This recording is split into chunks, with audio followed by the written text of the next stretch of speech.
What is going on out there, peeps? Okay, remember, I told you I got a little friend that works for the State Department, and they've been working really hard on all the peace agreements that are over there, known as the Abraham Accord Agreement or the Middle East Peace Deal. We're going to touch bases on that in just a little bit.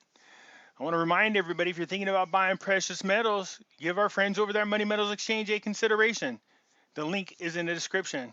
If you're here in the United States or over there in Puerto Rico and you buy more than $100 worth of precious metals on your first purchase, use promo code Pimpy, P-I-M-P-Y, and get a free ½ ounce of silver. You guys know I'm over here on Twitter, still not able to get onto Facebook as of yet. So let's see what the people are talking about here when it comes to their response to the election results. And you're going to see this one came out. When did this one come out here? November the 7th. This came out here today. Remember, I told you guys the last couple of days, my friend over there dealing with peace in the Middle East, that all of a sudden almost came to a screeching halt. And those nations are expressing their concern about a Biden election, knowing that they would give Iran a nuclear bomb. All bets are off the table. That is a huge concern. Trump is trying to bring peace to the world. Biden works for the cabal. They don't want any part of that whatsoever. So let's hear what our friends over there in Australia have to say about a Biden administration. Well, listen, you mentioned China, but of course the other big thing is the Middle East.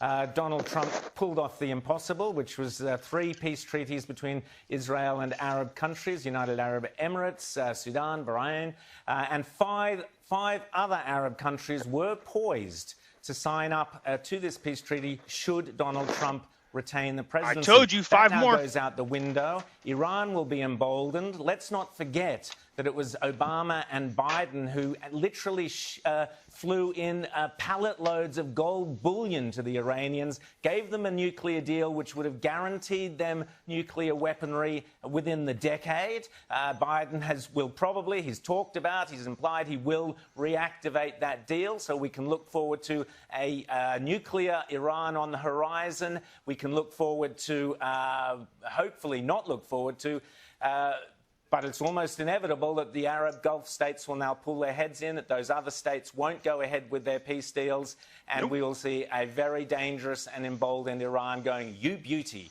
what a ripper." So that is really serious as well. Kim Jong-un, we've got that to deal with. So many issues that come up. We'll talk about them all, not to mention this entire kowtowing. We've already had Malcolm Turnbull's rushed in to congratulate Biden. Scott Morrison's there talking about climate change. Before they get all those deep state actors. Well, seriously, what does he have to say about it? Oh, there you go. They're all rushing out there. But we've got to talk about the Paris. We've Absolutely, got to talk about Paris one of the Agreement. things Biden said. One of the very first things he said when he spoke last night, our time, was that he's going to get back into Paris, which is going to have implications for Australia and elsewhere. And despite the fact that much of the media like to present him as the anti-woke, anti-radical, moderate, sensible Democrat, he talked about, again, systematic racism and all the nonsense of critical race theory at the very first opportunity. So he's obviously... Well, a lot of people are in his ear, clearly, about all of this stuff. I mean, he's got Kamala Harris in there and a lot of other people who will undo, all of the work of that executive order that Christopher Rufo inspired Donald Trump to sign about getting rid of critical race theory and identity politics from schools and corporations. Academia and the HR departments are going... You got to understand that when you go to the World Economic Forum website for the Great Reset, they need all this thing. They need the racial tensions and everything, because their promise to the people is not only universal basic income, but that their entire idea and how the world should be ran will shorten the wealth gap, even though Trump already did that. It will take care of racial equality, financial equality. See, this is what they do. See, so when you see the World Economic Forum or them, promising you great reset, what I want you to do is picture a pedophile owning an ice cream truck, and you're a kid. They're promising you all kinds of free ice cream if you just go along with them. Do you see what I'm saying? That's the best way to picture them. going to be on the march. They're going to run rampant in this administration. Everybody is going to be in the frame. I just want to quickly go, Rita. I mean, it's already in Australia. Yeah. Rita, let's quickly look at Donald Trump's statement. He's not giving in yet. Let's just have a quick look at what he's actually said. Statement from Donald Trump. We all know why Joe Biden is rushing to falsely pose as the winner and why his media allies are trying so hard to help him. He goes on to say, this is Donald Trump, they don't want the truth to be exposed. The simple fact is this election is far from over. Joe Biden has not been certified as the winner of any states, let alone any of the highly contested states headed for mandatory recounts. And that's a good point. Donald Trump goes on to say, or states where our campaign has valid and legitimate legal challenges that could determine the ultimate victor. In Pennsylvania, for example, our legal observers were not permitted meaningful access to watch the counting process. I told you before it happened. I warned you guys like a day or two before they announced Biden over the media. What did I say the media was going to do? They're going to quickly announce Biden as a winner. The media is. And then you're going to see all the media go on there, and they're going to rush out there with all of those rhino Republicans, telling Trump just to do the transfer of this. I told you this was going to be done quickly. They have to rush this process. They really do. That's the whole goal. But I'm talking about his victory is the part that needs rushed. Now, the other parts, don't be surprised if some of these states don't continue to take a long time counting. The reason is the longer it takes, the closer they get to January 20th. So either way, if a winner isn't declared by January 20th, then the Speaker of the House becomes president until a winner is declared. That would make Nancy Pelosi, if she is reelected as a Speaker of the House, that would make her the president. So see, either way. So, again, they're just delaying. This is why it's taking so long. That, and plus they're trying to boost up the number of votes to make the victory or margin of victory so high that it looks like even if there was some discrepancies, there wouldn't be that many is the pitch they're going to try to go with. I warned you this was coming. And he concludes, Donald Trump, by saying legal votes decide who is president, not the news media. Yes, news media around the world, pay attention. Beginning Monday, our campaign, this is Donald Trump saying, our campaign will take these matters to court. So lots more to happen. All right, so we have that to look forward to, and it's about time. But what else are they talking about over there in Australia? I told you, Australia, there's countries that are relying on Trump. It isn't just Americans. The entire free world, those countries that rely on Donald Trump to protect them from those aggressors like China. Let's see what they have to say. These other people in Australia. I mean, you went on to Laura Ingram's superb show on the Fox network, and so you've hung your colours out there about this. I haven't given up on Donald Trump either. I'm just looking at it from a point of view I don't get a vote. Well, actually, I did actually go over the top of Michigan once, and I think maybe I qualified for a vote based on the way some of these ballots have been handed out. But this is an ugly look for. There are countries around the world watching this. I posted in Twitter today, I said, if ever a time Trump has to rise to the occasion, it is now. Trump has got to be the leader we know him to be. We have got to stand behind him, and he has got to be that leader. This is the only chance we got. I hope you understand that. Democracy, there are a lot of countries around the world that say that America is a country we can go to where there's freedom, there's certainty, there's laws, there's a rule of law, there's a democratic freedom. And this really does damage democracy generally because the woke left now are able to, completely beggar up the second biggest, but certainly the loudest democracy in the world.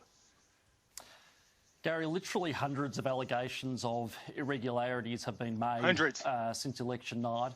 Some of them are less serious, but some of them are extremely serious.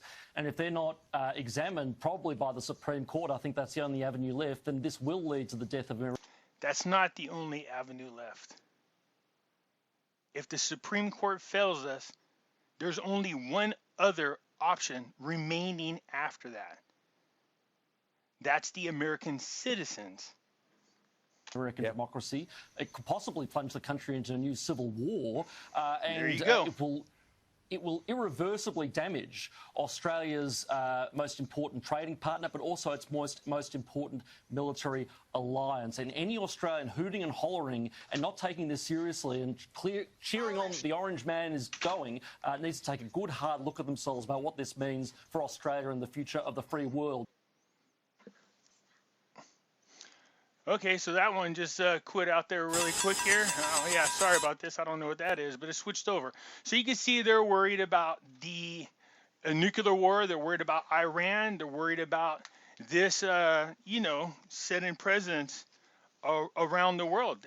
They rely on Trump to protect them.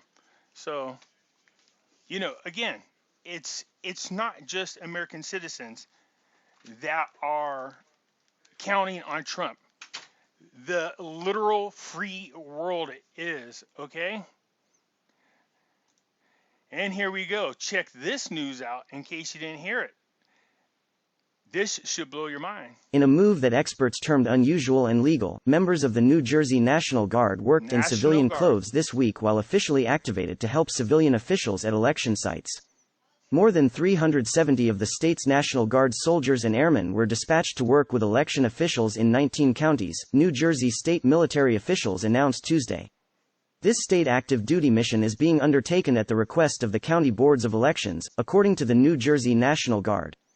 And, while New Jersey's Guard members previously have pitched in at election sites, this marks their first such role in a general election, and deviates from the normal practice whereby National Guard members wear their military uniforms when on active status. Photographs posted to the New Jersey National Guard website and Facebook page depict men and women members at the election sites in various attire, including polo shirts, t-shirts, cardigans, and button-down Oxford shirts, but not military uniforms. It's definitely peculiar, an active duty officer with the Judge Advocate General Corps, the military's version of a lawyer, told Just the News. I don't immediately see any statutes that make it illegal, but it's not something you normally see with activated guard. The reason for the move, a second JAG officer said, likely is rooted in public relations. So our National Guard went in dressed as civilians to some of these poll places. Could that have been on purpose? Who else can you trust our own military to come in and testify to what they saw at these poll places? So will this make a difference? We don't know. But you can see the world is talking about it, and they are watching this, and they're telling you from their perspective what a Biden administration is bringing. It brings a lot of, it's going to destabilize the world. That is their purpose. Do you understand that? That's why you guys got to watch my Great Reset videos, because it talks about what their ultimate goal is. Everybody knows about this, all right? I just wanted to bring this to your attention because, look, it's not just Americans that need Trump in there. And I like what that guy said. That guy said these people need to wake up and get past that orange man bad to really understand what it is that Trump is trying to do before it's too late. All right? Anyways, I thought I should just share this with you. Look, around the world, they are watching what's going on. And I keep telling you, when they say, when it's the same, like I said, look, we need Trump to be the leader that he is. But Trump is not our last resort. We as American citizens are the last resort. So if all else fails, there's only us left. And if we don't do nothing, then everything falls, not just the United States. Anyways, I thought I'd share this with you. Look, there's a lot of support from around the world, you guys. And I thought this was interesting, and I wanted to share with you the fact that they put the National Guards in these polling places. I'm wondering if they were put there to be witnesses. Let me know what you guys think. If you like the video, hit the thumbs up button. If you're not a subscriber, please do so, because when you do, it helps out the channel. And I'll catch you later.